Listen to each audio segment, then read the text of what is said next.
हनुमान चालीसा का चमत्कार। एक सच्ची कहानी। सच्ची घटना। व्हीलचेयर पर बैठी सावित्री देवी हमेशा की तरह प्रभु राम का नाम जप कर रही थी। रघुकुल रीति सदा चली आई, प्राण जाए पर वचन न जाए। तभी सावित्री पास रखी मेज में पानी का गिलास उठाने की कोशिश करती है, पर पानी का गिलास गिर जाता है। सावित्री की आंखों में आंसू आ जाते हैं। वह मन में सोचती है, हे प्रभु राम, यह कैसी जिंदगी दी है तुमने मुझे। एक बोझ बनकर रह गई हूँ। क्या मुझे इस मुसीबत से निकलने का कोई रास्ता नहीं है? तभी पड़ोस की लड़की गिलास गिरने की आवाज़ सुनकर आ जाती है और कहती है, क्या हुआ आंटी? सावित्री देवी बोली, कुछ नहीं माला बेटी, मैं पानी पीने के लिए गिलास उठा रही थी, पर गिलास गिर गया। माला कहती है, आप मुझे आवाज़ दे देती, आपकी आवाज़ मेरे घर तक आ जाती है। आंटी, पर कोई बात नहीं, अभी मैं आ गई हूँ, यह लीजिए पानी। यह कहकर माला एक गिलास में पानी डालकर सावित्री को दे देती है। माला कहती है, लगता है ज्योति आज काम पर जल्दी निकल गई। सावित्री बोली, हाँ बेटी, सुबह सुबह ताज़ा फूल लेना, फिर उनकी माला बनाना और मंदिर के बाहर बेचना। अगर जल्दी ना निकले तो ताज़ा फूल नहीं मिल पाएंगे और फिर वह दिहाड़ी कैसे कमाएगी। सावित्री के बुढ़ापे का सहारा ज्योति ही थी। कुछ साल पहले सावित्री एक एक्सीडेंट में अपने पति को खो चुकी थी और खुद भी इस एक्सीडेंट में चोट खाकर व्हीलचेयर पर आ गई थी। ज्योति मंदिर के बाहर फूल लेकर बैठी थी, फूल भी बेच रही थी और साथ साथ मालाएं भी बनाती जा रही थी।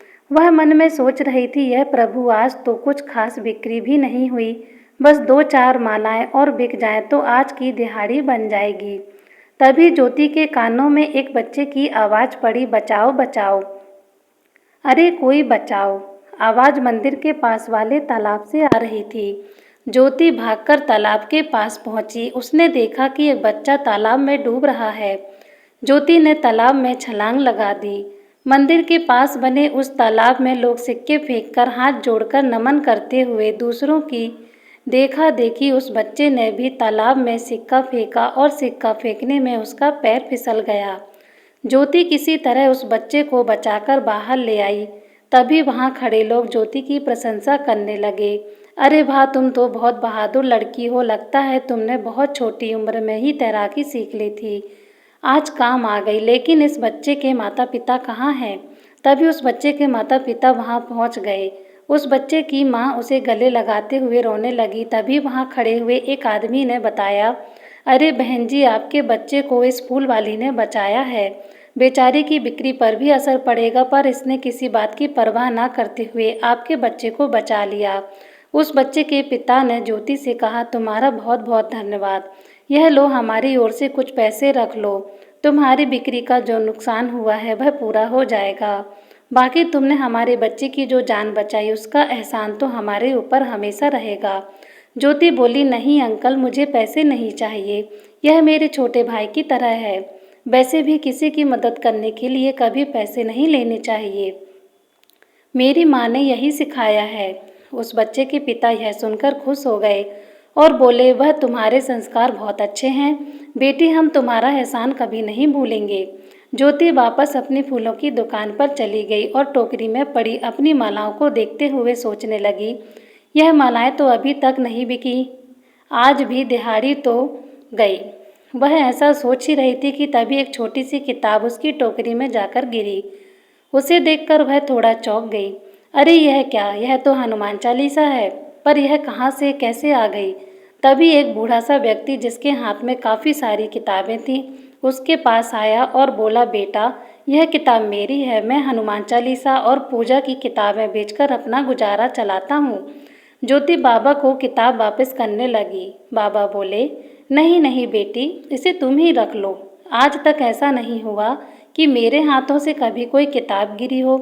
इस हनुमान चालीसा का इस तरह तुम्हारी फूलों की टोकरी में आकर गिरना, इसका अर्थ है प्रभु श्री राम इस किताब को तुम तक पहुंचाना चाहते हैं।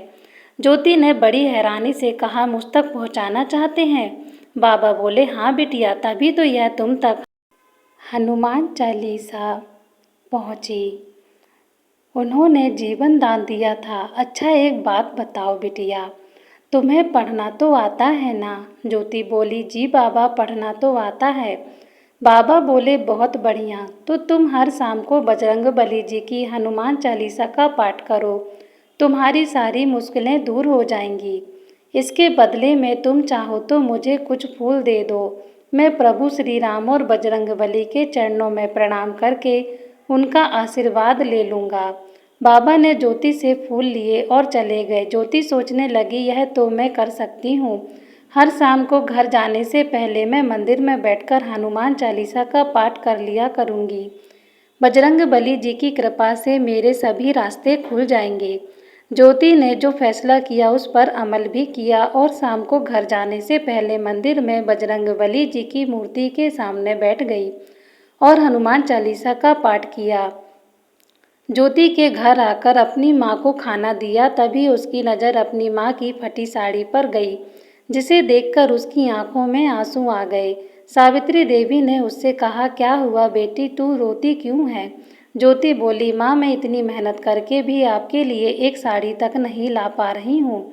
उसकी माँ बोली, तू मन छोटा क्यों करती है बेटी, मैं घर पर ही तो रहती हूँ, कौन सा कहीं जाती हूँ।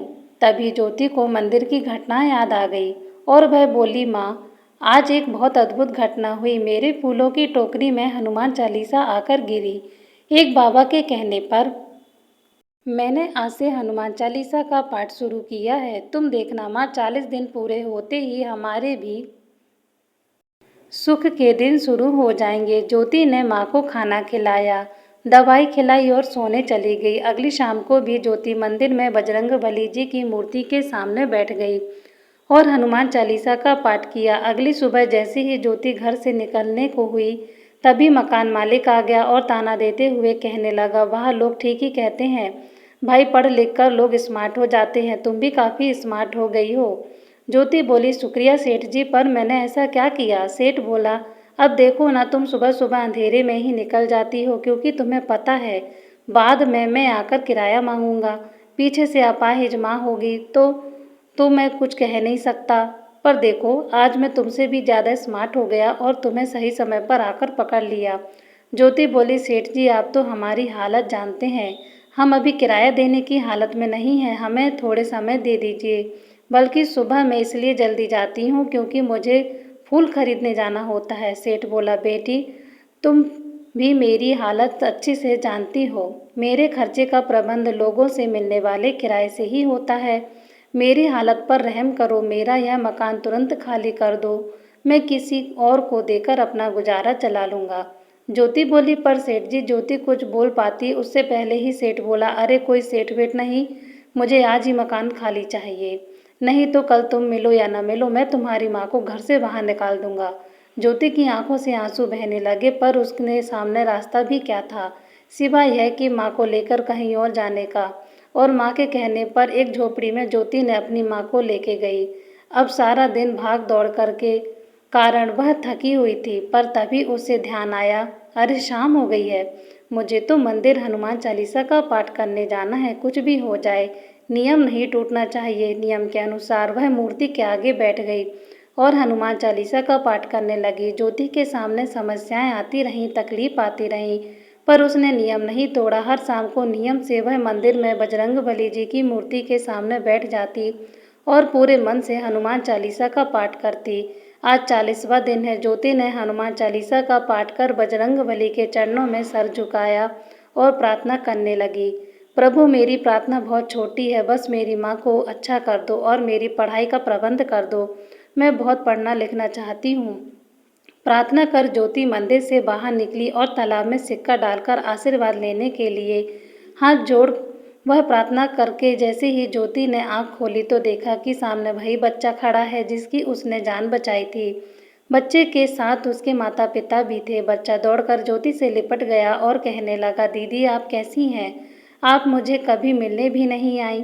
तभी बच्चे की माँ बोली, बेटी कल रक्षाबंधन है, बंटू ने जिद पकड़ ली है कि वह तुमसे ही राखी बंधवाएगा, किसी और से नहीं। बंटू के पिताजी बोले, बंटू की बात सही है, बंटू की जान बचाने वाली उसकी बहन के होते हुए वह किसी और से राखी क्यों बंधवाएगा। बंटू ज्योति से कहने लगा, आपको कल मुझे राखी बांधने आना ही होगा, आप आएंगे ना। ज्योति बोली, हाँ हाँ बंटू, मैं जरूर आऊंगी। रक्षाबंधन वाले दिन ज्योति ने बंटू को राखी बांधी।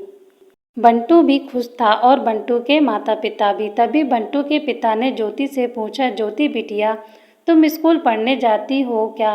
ज्योति बोली, नहीं अंकल, पहले जाती थी, पर अभी तो मुझे अपनी और अपनी माँ के लिए कुछ कमाना होता है, इसलिए नहीं जा पाती। तभी बंटू की माँ बोली, पर तुम अब से जाओगी। जब बंटू स्कूल जाता है तो उसकी दीदी भी जाएगी। बंटू भी खुश होता हुआ बोला, हाँ माँ, मैं और दीदी साथ साथ स्कूल जाएंगे। ज्योति ने कहा, पर मुझे मेरी माँ की देखभाल भी करनी होती है ना। बंटू के पिताजी ने मुस्कुराकर कहा, बिटिया उसकी चिंता मत करो, हम तुम्हारी माँ की देखभाल का इंतजाम भी कर देंगे और उनका इलाज भी करवाएंगे। ज्योति की आंखों से आंसू बहने लगे। वह बहुत खुश थी कि बजरंगबली जी ने उसकी प्रार्थना सुन ली थी। ज्योति मंदिर के बाहर खड़े होकर आने जाने वालों को हनुमान चालीसा की प्रति बांट रही थी और मन ही मन सोच रही थी, जिस तरह हनुमान चालीसा के प्रताप से मेरा जीवन बदला, दूसरों का भी बदलना चाहिए। हनुमान चालीसा के पाठ से उनके भी संकट दूर हो जाएंगे। आने जाने वाले लोग ज्योति से हनुमान चालीसा की प्रति लेते हैं और उसे माथे से लगाते हैं। तभी ज्योति की नज़र उस बाबा पर पड़ी जिसने उसे हनुमान चालीसा दी थी। ज्योति उस बाबा के पास गई और बोली, प्रणाम बाबा, आपने सही कहा था, हनुमान चालीसा के पाठ से मेरा जीवन बदल गया, मेरे जीवन की मुश्किलें दूर हो गईं। बाबा मुस्कुराते हुए बोले, इसमें तुम्हारी भी तो किस्मत है, हिम्मत है बेटी, तुमने अपना नियम नहीं तोड़ा। एक बार प्रण करके नियम से काम को किया जाए तो सफलता मिलती ही है। हनुमान चालीसा का पाठ करने के दिनों में तुम्हारी बहुत मुश्किलें बढ़ी, पर तुमने नियम नहीं तोड़ा। प्रभु परीक्षा लेते हैं, पर घबराना नहीं चाहिए, अपना नियम बनाए रखना चाहिए। ज्योति बोली, बाबा मैं आपकी कृपा कभी नहीं भूलूंगी, आपने ही मुझे यह रास्ता दिखाया है।